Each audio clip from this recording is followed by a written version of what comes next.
Hello, I'm MissPlissken, and I'll be doing my best to build a faithful recreation of Downton Abbey with the help of some custom content. I chose the 40 by 30 lot in Glimmerbrook for this build, and the first thing I started with here was finding as many pictures of the Downton Abbey set that I could. The exterior shots and some interior shots, such as the Great Hall, the library, the dining room, and I think some of the bedrooms are filmed at Highclere Castle. And I was able to assemble the basic shell of the house from a couple of floor plans and a ton of reference pictures I found online. I simplified the entire castle quite a bit to just this main building. If you check out the castle from Google Maps satellite view, you can see it has a lot more going on than what's shown in the show. You can see there's this main building that's always used for exterior shots, but there's also a bunch of this other stuff over here that I'm not going to include. The real Downton Abbey location, Highclere Castle, was originally built in 1679, but the Jacobean facade and the interior details were entirely built in the late 1800s. The Great Hall is in the Gothic revival style that was also popular at that time. It actually used to look completely different before it was remodeled, kind of just like a generic Georgian country house. Weirdly enough, it was remodeled to look older than it actually is. In the TV show, however, we find out that Downton Abbey's Great Hall was originally the monks' refectory of an abbey that King Henry VIII sold after the dissolution of the monasteries in the 1540s, which is a real event that really did happen, but just not to Highclere Castle. In the show, though, this is how the Gothic architecture is explained. Total side tangent, the dissolution of the monasteries was like an insane upheaval that impacted basically everything. For one thing, these religious buildings were critical to learning, charity, and socialization, so once they disappeared, there was kind of a huge hole in people's lives. More relevant to this build, though, since all this land previously owned by the church was sold off by the king to his pals, you have this huge cash and land grab situation where tons of rich people got way richer and created these extensive country estates on former church land. Now, this obviously is a huge oversimplification. I'm sure there are entire college seminars dedicated to the impacts of the dissolution. But my completely novice opinion of the situation is that Henry VIII was a big old jerk. He kind of has a bit of a terrible reputation anyway, right? But with the whole wives situation and all. Quick note, this build took a while and was super repetitive, so in order to keep this speed build a reasonable length, I cut out a lot of the exterior feature placement if they were repeated on all sides of the building. The exterior custom content, all the doors, windows, molding, pilasters, pinnacles, niches, and parapets are all from Felixander's Gothic and Trarine Castle sets. I really couldn't have done this build without those sets. This decorative work around the facade, called an open-work parapet, is a hallmark of Jacobean architecture. A parapet is just a short little wall built along a roofline. You usually see crenellated parapets on castles, but an open-work parapet means that the wall has a bunch of openings in it. Open-work is kind of a loose term, but with Jacobean architecture, it'll often mean it's a complex, lacy sort of vibe. The columns I'm placing flush against the walls, called pilasters, and the flat roof are also hallmarks of the Jacobean style. On the interior, we've got a tale of two Gothic periods: OG Gothic in Downton Abbey, and Gothic Revival in Highclere Castle. The original Gothic style of architecture had its heyday between about 1150 through the 1400s. The term Gothic was at the time used as an insult. It was a reference to the Goths, the dudes that repeatedly raided Roman cities in the 3rd century.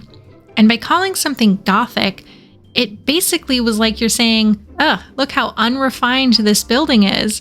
It's the complete antithesis of the refined sophistication and advancement that Roman classical architecture represents. Haters couldn't keep it down though, because the style caught on like a house on fire. And before you know it, we've got one of the most iconic styles of architecture that, centuries after its peak, got an encore starting in the mid-1700s as a rebuttal to the classical revival styles. Gothic revival design in England was associated with English national pride, conservatism, and the monarchy. In the 1800s, the architect Augustus Pugin was hugely influential in the revival of Gothic architecture in England and designed the interior of the newly rebuilt Houses of Parliament in the Gothic revival style, writing with pride that England was still governed by nearly the same laws and same political economy as it had been in the Middle Ages. A little bit yikes, but okay. Oh, he also designed Big Ben in the Gothic revival style, so he's kind of a big deal. It does seem somewhat ironic, though, that Gothic architecture was originally criticized for straying from classical design ideals, only to later be celebrated in a revival for doing it again. Like high-waisted pants, all style is cyclical. Oh, and as a weird aside, Pugin went insane at age 40 and died shortly after being institutionalized, possibly due to syphilis, which seems very on brand for a Victorian obsessed with Gothic style and medieval ideals. Anyway, enough gossip, back to the build. Even though Highclere Castle is a Jacobean revival and the Great Hall is Gothic revival flavored, this is a build of Downton Abbey, technically, so we're going with the story that parts of this building are legitimately medieval. The biggest features of Gothic architecture are peaked arches, ribbed vaults, and flying buttresses. Unfortunately, we don't usually see flying buttresses on houses, which are really only needed when you've got a massive vaulted roof, putting loads of pressure on your walls to counteract those lateral forces. And ribbed vaults aren't all that easy to pull off in The Sims. I do have these ceiling vault pieces from Felixander, but they're a bit difficult to use. You've got to have a room sized for the object, so trying to place them in a build where you're trying to work off a pre-existing floor plan is rough. Luckily, I think I managed to fit it okay, because the ribbed vaults in this entryway area are just way too cool, and I'm so glad that I was able to include that detail. It's kind of hard to see the ribbed vaults from this angle, but when I do the walkthrough at the end, you can see how awesome they turned out. Sorry, I'm really hyping these ceiling pieces because I didn't check the size of the pieces before I built the room, so I'm just super excited that they fit without a bunch of hassle and having to resize everything, because I want these rooms to all line up, so if I have to resize this room, I have to resize basically all the other rooms too. Oh, and one other thing I wanted to point out in this room, I faked a carpet runner here by laying down this tile from the Vampires pack in the whole room and then placing a single line of red carpet leading from the front door into the Great Hall. Hand placing carpet squares this way can be a nifty way of creating custom rugs in your builds. Right now, I'm just finishing up some little details here and there of the entryway, and who doesn't love a good plant as space filler by the front door? I'm placing this fantastic chandelier from Felixander's Petite Trianon set. Here's the Great Hall, and the design of this room is so stunning, much more Gothic than the exterior with this huge fireplace and Gothic arches around the perimeter. The arches on the second floor create a balcony where the second floor hallway overlooks the hall, plus this room has a massive skylight. The floor plan of the second floor is basically nothing like the real-life floor plans I saw online of Highclere Castle. I had to add a servant's quarters up here, whereas in real life, I don't think the servant's quarters are even in this wing of the house. I think they're located in the portion I cut off completely. I also improvised the family bedrooms in order to simplify a lot. I don't show the process of decorating the upstairs rooms in the speed build because those rooms aren't in Downton Abbey, and I didn't use a reference for them. Plus, this video is already so long, but I do go through them in the walkthrough at the end, so stick around if you're curious how I incorporated the staff area into this main building. I've been calling this room the Great Hall since that's what it feels like to me, but it's actually called a saloon and bears absolutely no relation whatsoever to an old American Western bar of the same name. I have no idea what the origin of these words are and why the heck they're called the same thing, but at any rate, the saloons in these grand English country houses are intended to be super flashy rooms where larger gatherings could happen. In all of the reference pictures I've seen of either the Downton Abbey set or the real-life Highclere Castle, this area is set up like a sitting room, so that's how I'm furnishing it now. But I imagine in real life, this space was probably kept mostly empty most of the time in order to be flexible to accommodate whatever function the lord of the house needed at the moment. Sometimes it might have been a fancy feast, or others it might have been used as a semi-public space in order to conduct business, like tax or rent collection. So bearing in mind that this space was supposed to be the most elaborately decorated space in order to really show off, I tried to make sure to go all out with the wall decor. And also, you might have wondered what the heck is going on with these doorways in this first floor area where I didn't add a door, just the door trim piece. And that's because in the reference photos, there were doors that looked like they were either unused or closed off. They had screens or furniture in front of them. Heck, they might have even been completely fake doors that are just there for symmetry. None of the reference photos or floor plans I was able to find online had actual doors lining up with the other side of these fake doors. So, in order to maintain the same symmetry that the reference photos have, I added the same mysterious fake doors. This is such an awkwardly shaped space. It's so long and narrow. It was kind of hard to make it look like a reasonably furnished room, but all things considered, I think it looks surprisingly cozy, and I tried to add a bit of clutter on the end tables in order to make it look more lived in. I don't know if the owners of this house would curl up with a good book in this absolutely cavernous hall, but now at least it looks like an option. It seems like the bigger the house, the higher the likelihood of having servants' quarters and servants' stairs isolated from the rest of the house.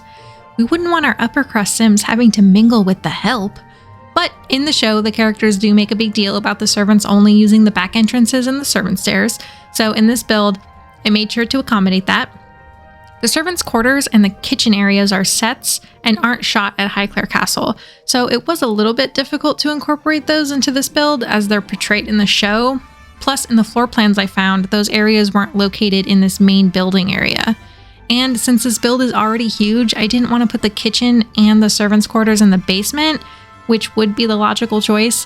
I really didn't want to add more square footage to this beast. I guess I'm compromising the whole integrity of this build by removing 2 sitting rooms. And can you really call it a castle if it's only got 6 sitting rooms? But, you know, it is a sacrifice I'm willing to make. The rest of the rooms in the house, besides the entry and Great Hall, are honestly, comparatively, a little bit boring and appear to be mostly in a Georgian style with symmetrical, orderly, and often Roman-inspired architectural elements, like the columns in the library and the pediments above the doors. I'm assuming that a lot of these design details are original to the house before the remodel. However, a lot of the overall design aesthetic looks, to me anyway, to be in a more bold, early Victorian style. Lots of rich wood and jewel tone colors, and furniture that play up that look even more. We're talking like a ton of tassels. And I don't think there's anything wrong with mixing and matching time periods, as long as we're somewhat aesthetically cohesive. After all, that's what the guys who renovated Highclere Castle in the 1800s did. They took a Georgian country mansion and overhauled the entire exterior into a Jacobean Elizabethan revival style, and rebuilt the entry and Great Hall in a mix of Jacobean and Gothic revival style. As we are all aware, it's pretty much impossible to match real-life scale with the sim scale, and in order to make the windows line up outside and the library line up inside, I had to put a picture covering the window above the fireplace. Yes, I hated to do it, but it actually doesn't look half bad and isn't all that noticeable from the exterior. Hopefully. Though, of course, now it's going to be very noticeable now that I pointed it out. Back to the mix of styles I mentioned earlier, that's kind of how these things have always worked though. No matter what we're talking about, be it architecture, fashion, art, anything that has styles that go in and out of popularity, you end up getting a blending of time periods, mostly because people don't tend to throw away everything they own as soon as a new style is in, but also because there's going to be transitional periods between movements that blend styles too, so it makes sense that the family living here would have furniture and decor from multiple eras. Sometimes it can get a bit tricky to know how to combine different styles without clashing. Here I was fortunate because I just largely copied the reference pictures of the actual rooms, but usually a good rule of thumb is that if you've got tons of patterns or styles, try to keep the colors limited and you can get cohesion through color. I don't know if you've noticed how many end tables I've used so far. I mean, you're definitely going to notice from now on, but I feel like at some point you have to stop and ask yourself, how many end tables is too many end tables? And speaking of things I have way too many of in this build, I love these bookcases from Storyteller Sims. They're perfect for libraries like this where you want a continual wall of bookshelves, but you also need that corner bookshelf piece. I also liked how I mimicked the elaborate mantelpieces that are in Downton Abbey by using a combination of a fireplace, some pilasters, a pediment, and a painting. Later on, I do something similar with an even more elaborate mantelpiece in the dining room. I don't know, I think it turned out pretty decent. I'm pretty happy with how that came out. The layered carpets look a little bit odd, but that's how they have them in real life, so I just kind of went with it. And of course, I need to add tons of end tables and tons of accent tables and lamps. I think this build might be just about 90% end tables, lamps, and paintings. I was using reference pictures though, so it does make me feel a tiny bit less silly about it. In Downton Abbey, this seems to be the space that the family has the most casual hangout time in, so I wanted to make it feel like a used space. I guess I was kind of trying to do that with most of these sitting areas in all of these rooms that I'm building, but this one in particular was in the show a lot, so it seemed right to cozy it up a bit with throw pillows and knickknacks. Oh, I also used that typewriter computer from Cottage Living in this room. It is a bit silly, but I figured since there are no TVs in this build, the least I could do is add a computer, and at least it's somewhat incognito. I really like how this room turned out. I really think I could relax with a nice cup of tea and a good book. Very cozy. I mean, I guess cozy is kind of a relative term. This room is humongous, which it is hard to make such big rooms feel cozy, but as far as giant rooms go, it's not that bad. Plus, libraries have a definite advantage in the cozy department, and that chair-ottoman combo from Hey Harry is so perfect. That would be my reading spot. That same set also comes with throw pillows that work really well on these Victorian couches and kind of ties all of the furniture together. Bright, vivid greens and yellows in Victorian wallpapers were made with arsenic, and it wasn't really phased out until the 1860s. And it was a little bit controversial at the time because people didn't believe that arsenic was actually dangerous, so it was kind of hard to get it banned. So I really don't recommend licking the walls in this room. However, gameplay idea. Have this room be stocked full of death flower scented flower arrangements to kill your Sims.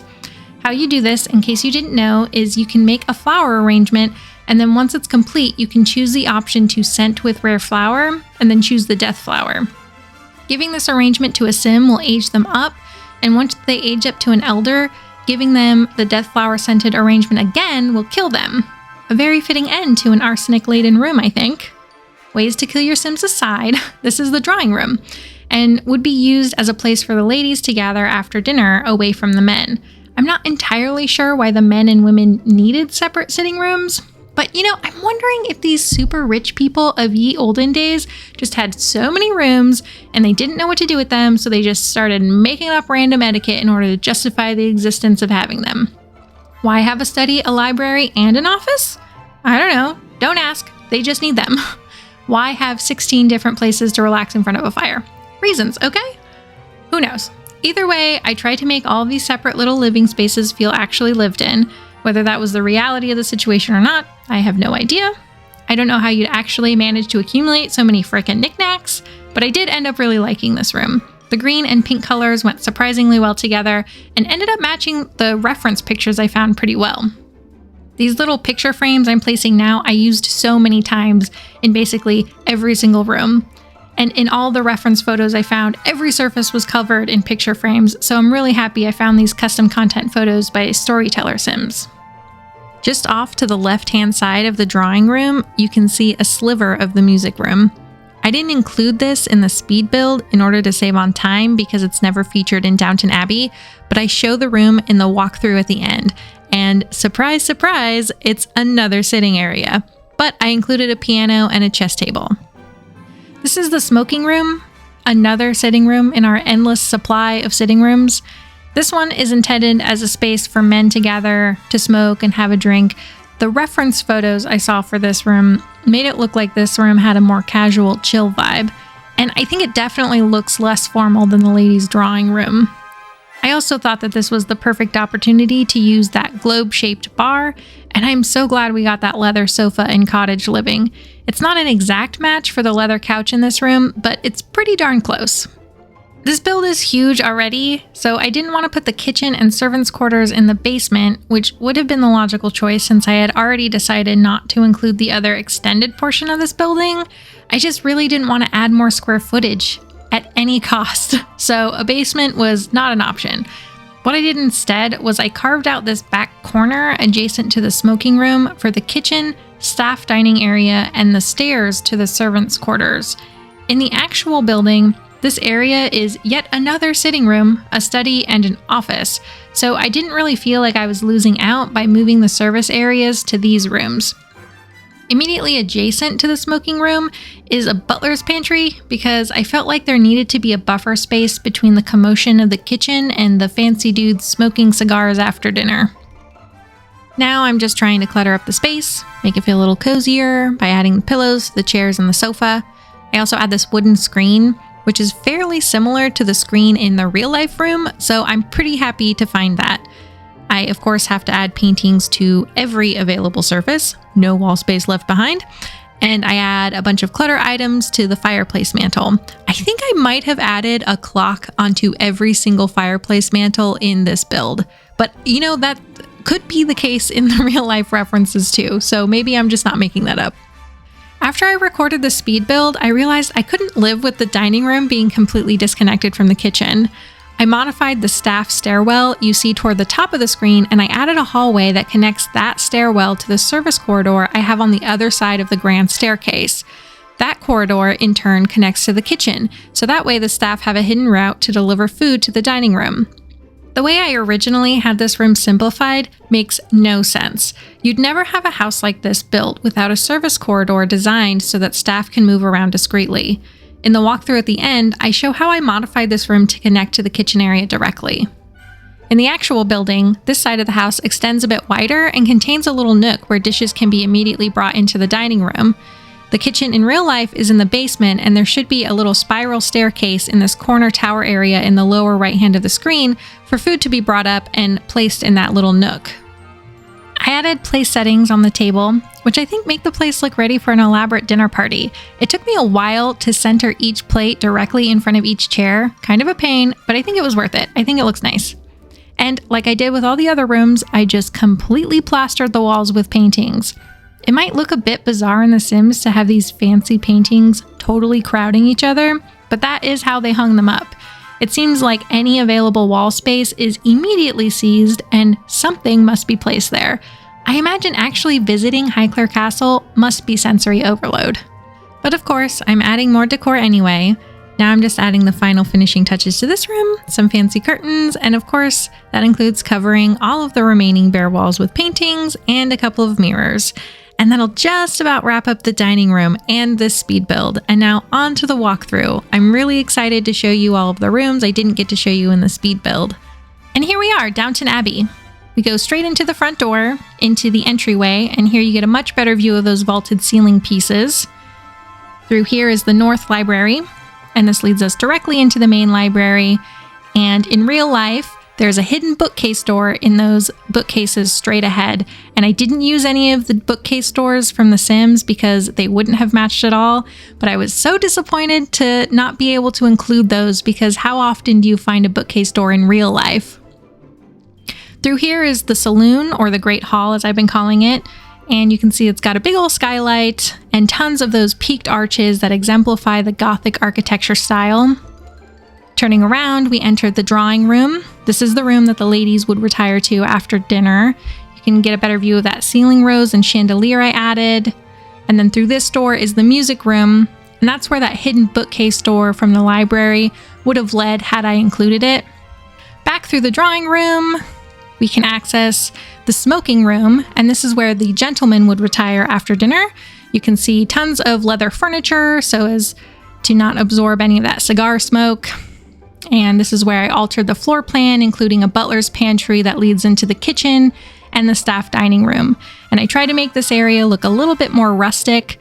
I added some water stains on the wall, some cracks, like, maybe the family doesn't maintain the staff area as well as the family area. This staircase leads to the staff sleeping quarters, and after the speed build, I was really bothered by the dining room kitchen situation, so I added this back corridor so that the staff had a direct route from the kitchen to the dining room, because in one of these grand houses, you would never have a scenario where staff need to bring food through the family area into the dining room. They would absolutely have a service corridor or a butler's pantry or something connecting the kitchen to the dining room.